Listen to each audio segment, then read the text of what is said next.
¿Crees realmente en Dios? Vamos a ver qué dice la palabra. Romanos 1, del 20 al 21 dice: porque las cosas visibles de Él, su eterno poder y deidad, se hacen claramente visibles desde la creación del mundo, siendo entendidas por medio de las cosas hechas, de modo que no tienen excusa. Pues habiendo conocido a Dios, no glorificaron a Dios ni le dieron gracias, sino que se envanecieron en sus razonamientos y su necio corazón fue entenebrecido. Dice que las cosas invisibles se ven claramente su eterno con su poder, las cosas que son visibles. O sea, las cosas invisibles de Dios se ven claramente en las cosas visibles. O sea que Dios está diciendo acá que no hay excusa para no creer en Dios. O sea que se ve claramente en la naturaleza, en la creación, en los cielos, en la tierra, en todos los animales que hay en el cielo, los que se arrastran sobre la tierra, los que están debajo del agua, la creación, nosotros, los árboles y todo, en las montañas, y todo lo que se ve está hecho de lo invisible, está hecho por Dios. Acá está diciendo claramente que no le dieron gracias a Dios, sino que se envanecieron en su razonamiento y en su necio corazón entenebrecido. Todo radica del corazón entenebrecido. Dios, al crear al hombre, lo hizo para que viva en armonía con él, con el prójimo y con la naturaleza, con lo creado. Pero el problema del hombre fue su corazón endurecido. Esto viene desde el principio de la creación, desde que Dios creó a Adán y Eva, desde que el diablo engañó a Adán y Eva, haciéndole creer que podían ser como Dios. En Génesis 3, del 5 al 7, dice, si no, esto le estaba diciendo el diablo a Adán y Eva, sino que sabe Dios que el día que comas de él, serán abiertos sus ojos y serán como Dios, sabiendo el bien y el mal. Y vio la mujer que el árbol era bueno para comer y que era agradable a los ojos, el árbol codiciable, y árbol codiciable para alcanzar sabiduría. Y tomó de su fruto y comió, y dio también a su marido, el cual comió de ella. Entonces fueron abiertos sus ojos, los ojos de ambos, y conocieron que estaban desnudos. Entonces cosieron hojas de higueras y se hicieron delantales.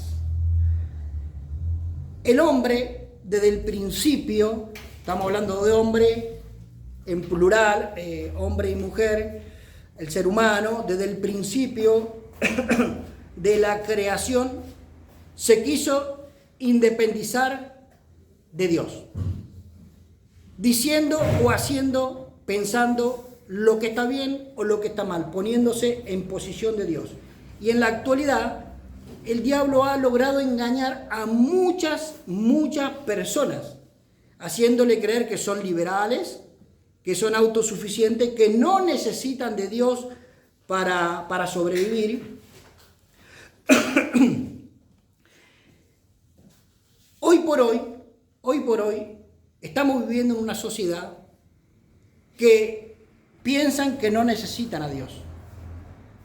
Hoy en la actualidad vemos que hay personas que para obtener algo, como ellos se creen autosuficientes y quieren conseguirlo a su manera y rápido, sin tener en cuenta a Dios, por ejemplo, si quieren conseguir una novia o un novio, van a hacer el famoso amarre. El famoso amarre.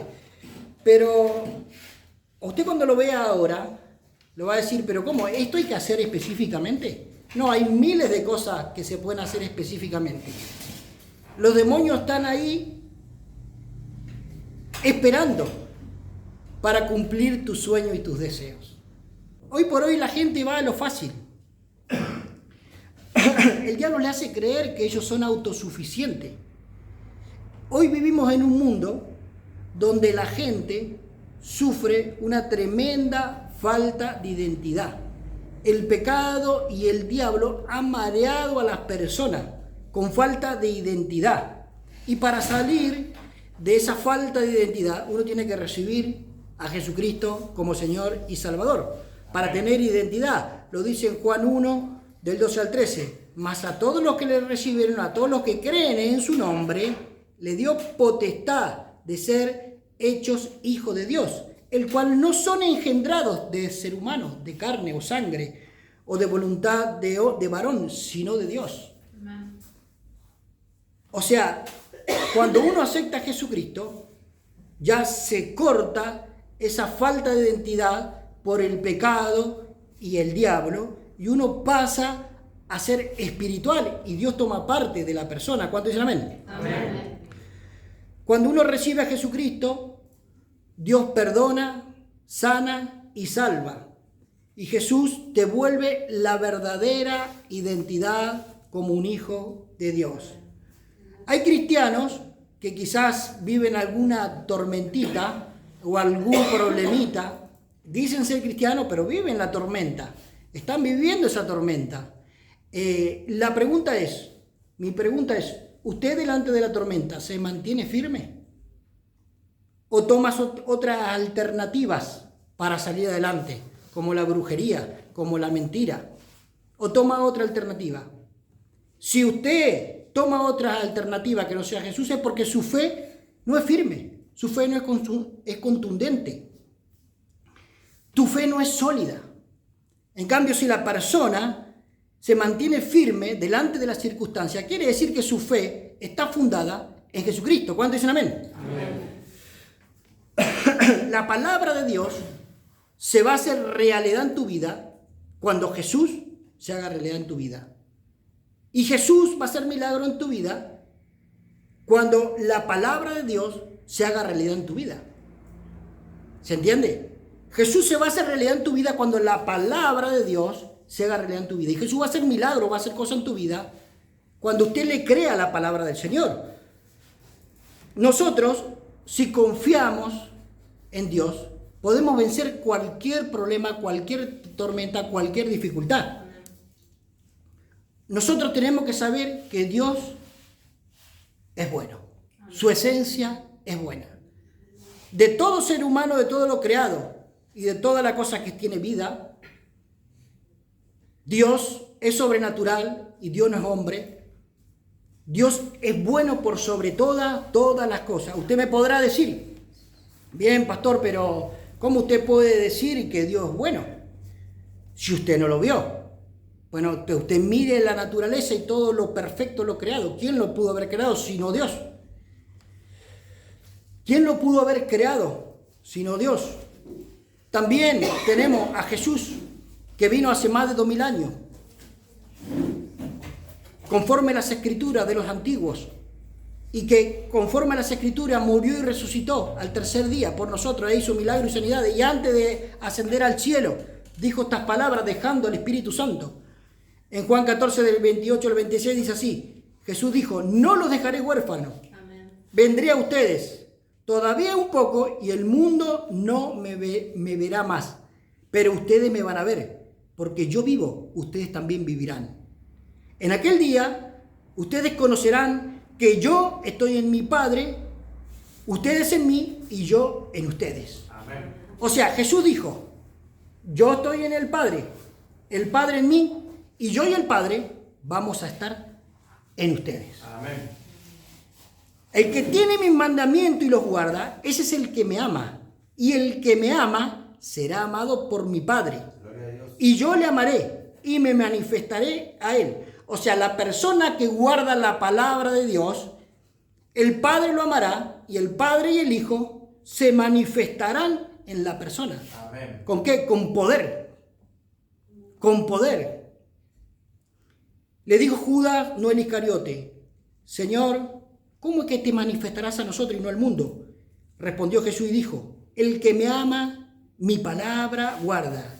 Y mi Padre le amará, y vendremos a él, y haremos morada en él. Aleluya. El Padre y el Hijo vienen a morar dentro de nosotros por el Espíritu Santo. Amén. El que no me ama, no guarda mis palabras. Y las palabras que yo le he dicho no es mía, sino del Padre que me envió. Le he dicho estas cosas estando con ustedes, pero cuando venga el Consolador, el Espíritu Santo, a quien el Padre enviará en mi nombre, Él le enseñará todas las cosas y recordará todo lo que yo le he dicho. El Padre y el Hijo en forma del Espíritu Santo vienen a morar en nosotros. ¿Y cuáles son las evidencias? El amor, la paz, la justicia, la bondad, la benignidad, la mansedumbre, la templanza, la justicia, el poder de liberación del Espíritu Santo, el poder de la sanidad, el bautismo en el Espíritu Santo. Eso es la confirmación de que el Padre y el Hijo moran en un Hijo de Dios. Si usted se muda a una casa que había un antiguo dueño, usted puede saber cómo vivía ese dueño. Cómo vivía, según los cuadros que le puso, según cómo la haya pintado, si la cuidaba o no la cuidaba. La pintura, cómo le gustaban las pinturas, o las plantas, si dejó alguna planta. Uno puede saber las señales, los rastros de esa persona. Lo mismo nosotros podemos ver en la naturaleza y en todo lo creado, y en lo que cuando vino Jesús, y en las señales de hoy, podemos ver el rastro y las señales de Dios. ¿Cuándo dicen amén? Amén.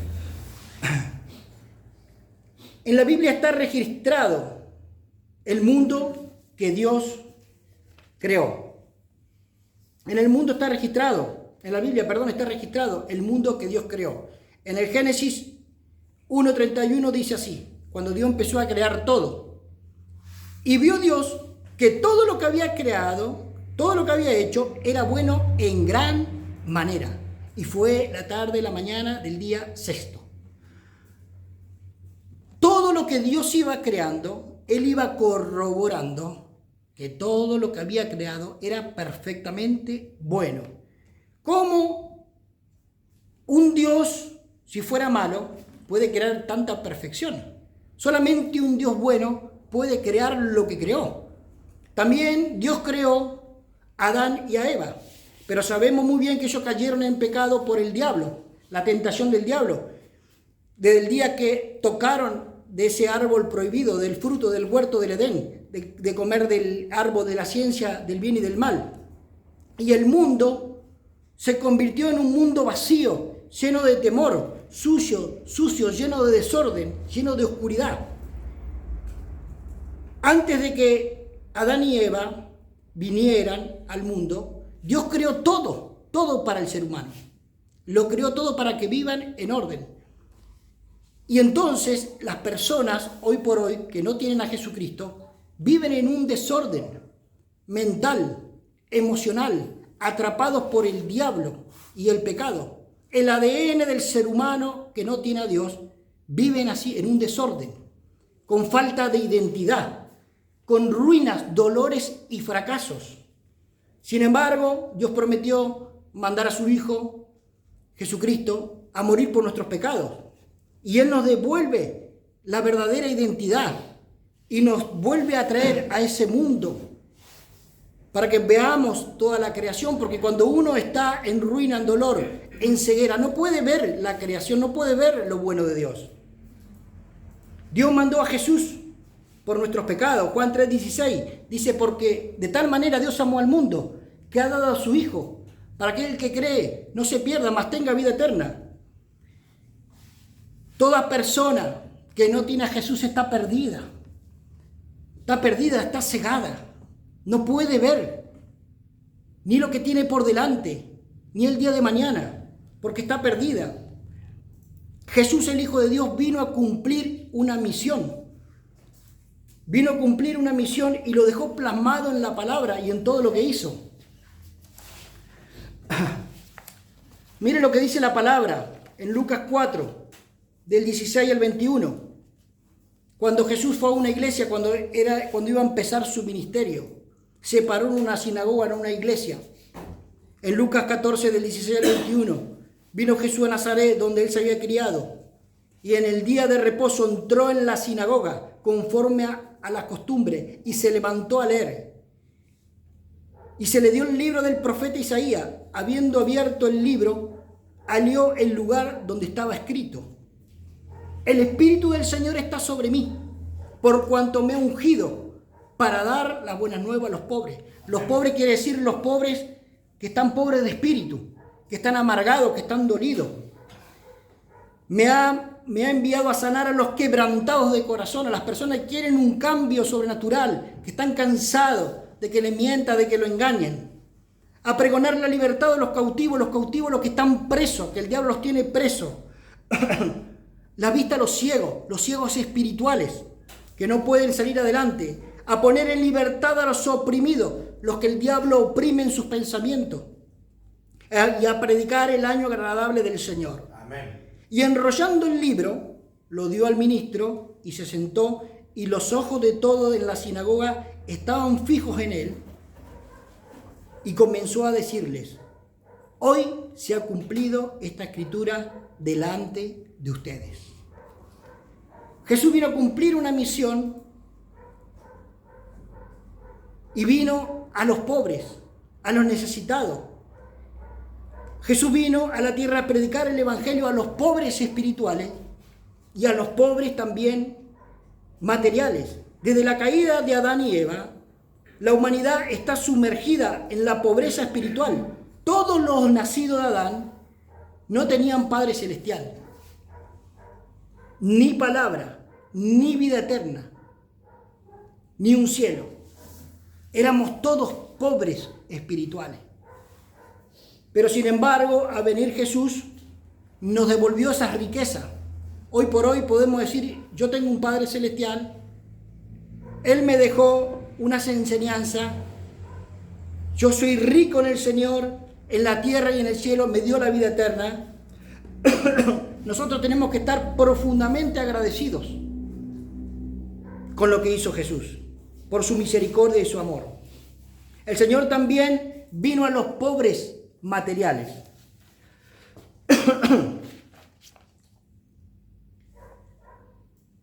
Nosotros éramos pobres materiales.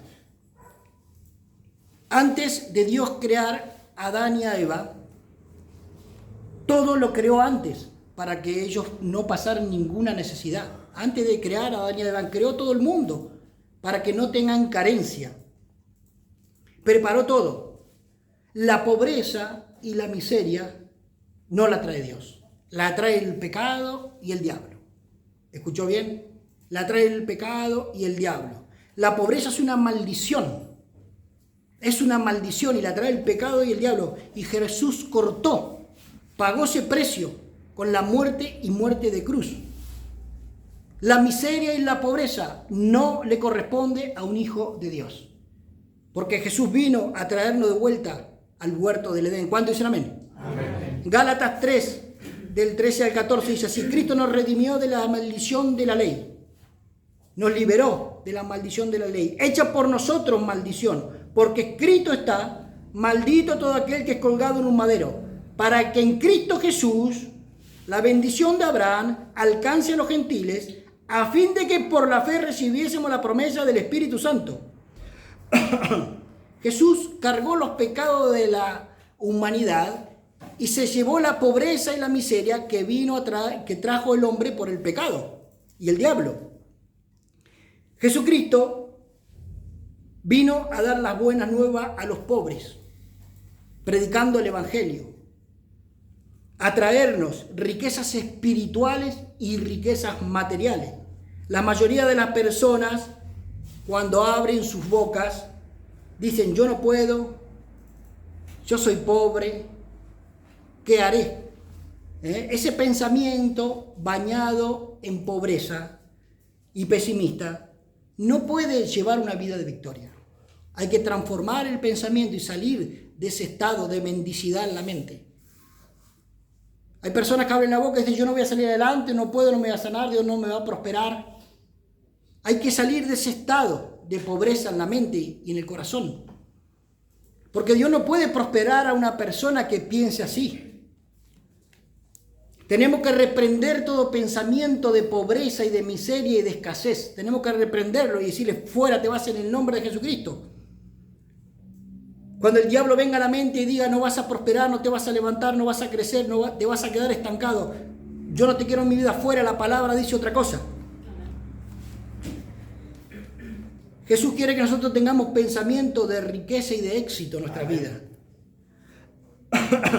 También Jesús vino a libertar a los cautivos. Los cautivos son las personas que están presas. Después de la caída de Adán y Eva, por más que el mundo fue corriendo, la civilización fue creciendo, el diablo pisoteó al ser humano, esclavizándolo. Los tiene cautivos, perdidos en sus mentes y en sus corazones.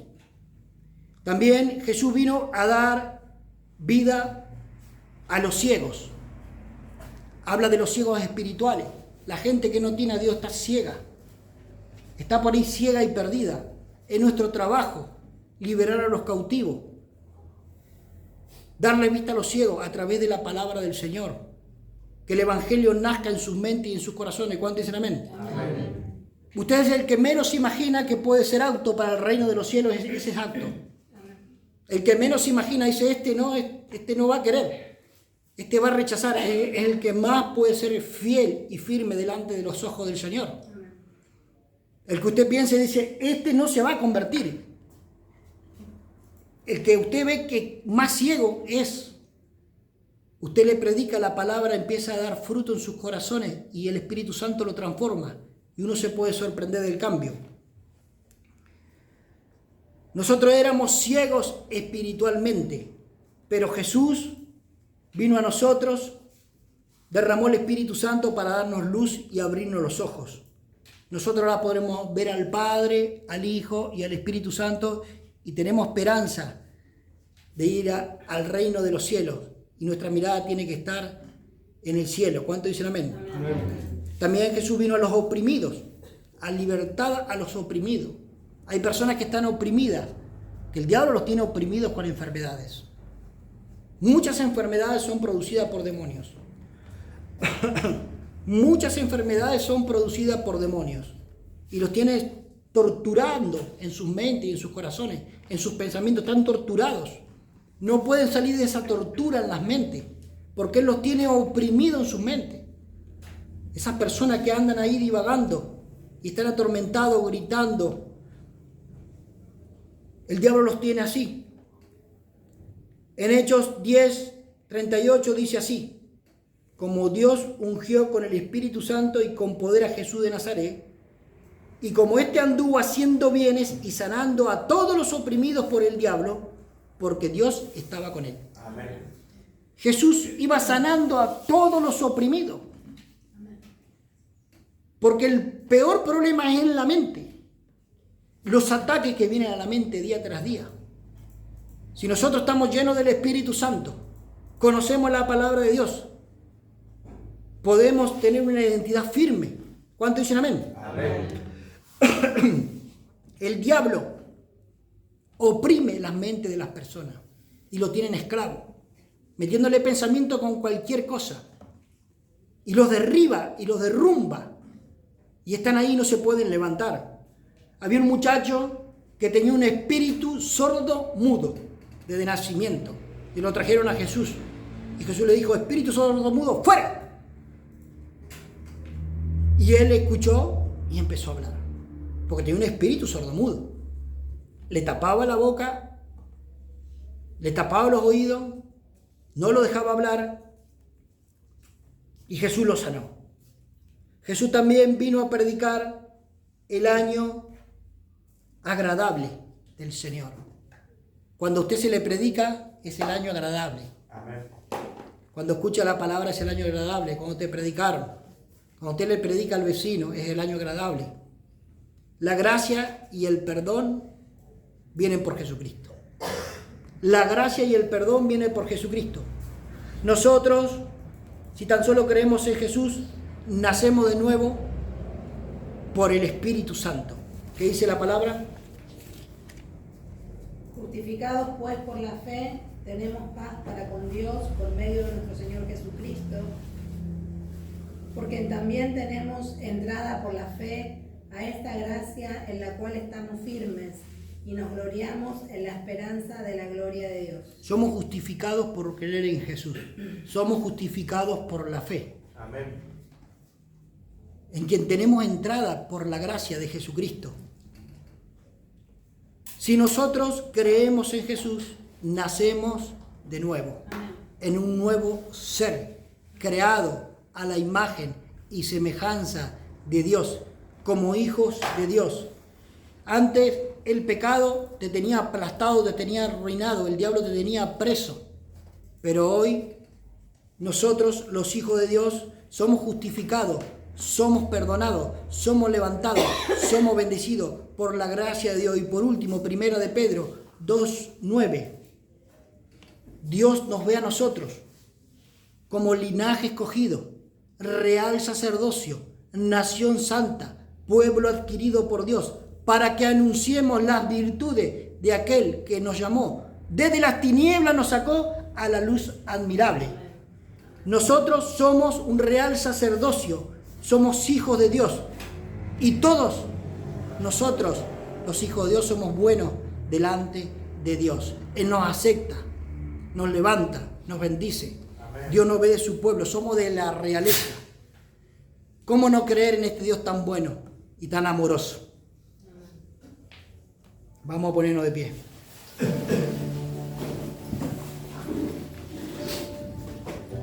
Yo sé los pensamientos que tengo acerca de ustedes, dice el Señor. Pensamiento de paz y no de mal, para darte lo que estás esperando. ¿Cómo me quebranta esa palabra? Yo sé los pensamientos que tengo acerca de vos. Dios te quiere bendecir. No piense que Dios te viene a torturar, a castigar, a destruir, a matar. De tal manera Dios amó al mundo que dio a su Hijo para morir por nosotros. Dios nos ama. Dios es bueno. Dios es nuestro Padre. Dios desea darte lo que estás buscando. Dios desea darte lo que estás buscando. Los pensamientos de Dios acerca de sus hijos es bendecirte, prosperarte. No piense en un Dios castigador, en un Dios que te quiere arruinar, que te quiere destruir. Dios te quiere bendecir y te quiere dar todo lo que estás esperando. Yo quiero que sepas que si uno puede cambiar la mentalidad y tener un pensamiento de victoria, y uno puede decir, el Señor me va a bendecir, el Señor me va a sacar adelante. Soy un hijo de Dios. Uno tiene una identidad firme sobre uno. No importa que no tenga estudio, no importa que no tenga en la carrera o el trabajo, eso no importa. Somos hijos del Rey, del Señor de los señores. ¿Cuántos dicen amén? Amén. Lo más importante acá es que nuestros padres celestiales nos reconozcan. Y saber lo que Él piensa de nosotros, no lo que otros piensan de nosotros. Lo más importante es saber que Él nos ama y que dio su vida por nosotros en la cruz. Lo más importante es saber que Él no nos abandona y que tiene un futuro lleno de prosperidad para cada uno de nosotros. Lo más importante que tenemos que saber es que después de esta vida nos vamos a reunir con Él y vamos a vivir eternamente con nuestro Padre Celestial. Vamos a cerrar los ojos, por favor.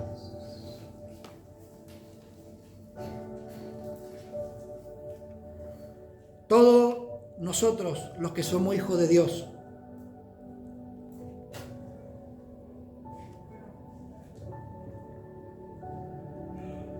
piense en sus sueños, piénselo, piense qué usted quiere del Señor. Los pensamientos de Dios sobre usted son pensamientos de prosperidad, de amor. Dios nos ama, Dios nos ama. No te olvides que Dios te ama. Dios te ama como a nadie en este mundo. Jesús piensa acerca de nosotros. Piense en ese amor inagotable, ese sacrificio. ¿Cómo no dará todas las cosas a los que le pidan? Dice. Piense en ese sueño. Piense en esa petición. Jesús te la quiere dar. Que la paz de Dios repose en tu corazón con ese sueño. Usted tiene que orar hasta que la paz de Dios repose en su corazón. Cuando la paz de Dios reposa en su corazón, es la evidencia de que nuestro Padre nos dice: tranquilo, tengo todo bajo control. Descanse en su palabra, descanse en su verdad. Nuestro Dios es rico y lleno de poder. No hay nada imposible para Dios. Diga: Señor Jesús, Señor Jesús, Padre amado, Padre amado, sé que me amas, sé que me amas, soy tu hijo, soy tu hijo, nunca te sueltes de mi mano. nunca te sueltes de mi mano. Llévame Llévame a lugares a lugares de pastos verdes, de pastos verdes, de abundancia lleno de paz, de abundancia llena de paz, donde tu gloria donde tu gloria repose sobre mí. repose sobre mí. Llévame a lugares Llévame a lugares donde mis sueños donde mis sueños se hagan realidad se hagan realidad y poder bendecir a otros y poder bendecir a y otros predicar y predicar tu año nuevo agradable. tu año nuevo agradable. Padre, Padre, te amamos. te amamos. Hijo, Hijo, te amamos. te amamos. Espíritu Santo, Espíritu Santo, te amamos. te amamos. Te amamos, Dios Trino. Te amamos, Dios Trino. En el nombre de Jesús. En el nombre de Jesús. Amén. Amén.